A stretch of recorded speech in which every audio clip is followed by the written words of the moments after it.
பெத்த பிள்ளைங்க கிட்ட, அதுவும் பொம்பளை பசங்க குறிப்பா வந்து நம்ம கிட்ட ஒரு விஷயம் கேட்கறாங்கன்னா நம்ம அதை வேண்டாம் அப்படின்னு சொன்னோம்னா அது வந்து அவங்க ரொம்ப கோவப்படுறாங்க, ரொம்ப கஷ்டப்படுறாங்க. ஆனா நம்மளுக்கு தான் தெரியும் அந்த வேண்டாம்னு சொன்னது நம்மளுக்கு ரொம்ப அது வலிக்கும் அப்படின்னு சொல்லிட்டு ஒவ்வொரு பேரண்ட்ஸ்க்கும் அது தெரியும்.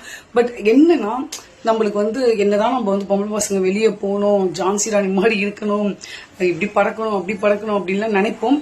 இருந்தாலும் ஒவ்வொரு இடத்துல வந்து அந்த சேஃப்டின்றது ரொம்ப முக்கியம் இல்லையா? அதுக்காக நம்ம சொன்னோம்னா அதை வந்து இவங்க என்னதான் நம்ம ஸ்ட்ராங்கா இருந்தாலும் ஒரு ஆஸ் எ பேரண்டா வந்து அது ரொம்ப நம்மளுக்கு வந்து இல்லை இது சேஃப்டி இல்லாத மாதிரி இருக்கு, இது வேண்டாம் தவிர்க்கிறப்ப அது நம்மளுக்கு ரொம்ப வலியை கொடுக்கும். அது பசங்களுக்கு தெரியாது. ஆனா என்னன்னா நான் என்ன சொல்றேன்னா குறிப்பிட்ட ஏஜுக்கு அப்புறம் ஒரு பொம்பளை பசங்க ஒரு குறிப்பிட்ட ஏஜுக்கு அப்புறம் நிறைய பேரண்ட்ஸ் வந்து நிறைய டைம்ல வந்து இது வேண்டாம் வேண்டாம் பொம்பளை பசங்கிட்ட சொல்றப்ப இப்பதான் அதை நான் ஃபீல் பண்றேன்.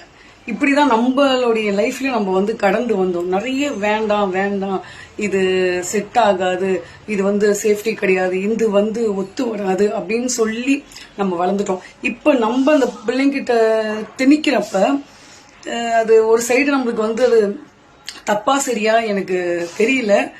ஆனா அவ கண் கலங்குறப்போ மட்டும் அது ரொம்ப எனக்கு கஷ்டமா இருக்கு. சரி இல்ல இது யார் எப்படி அதை ஹேண்டில் பண்றது அப்படின்ற மாதிரி ஒரு பயங்கரமான ஒரு கஷ்டமான ஒரு சுச்சுவேஷன் ஒரு பெண் பிள்ளை பெற்ற ஒரு பேரண்ட்ஸ்க்கு தான் தெரியும்.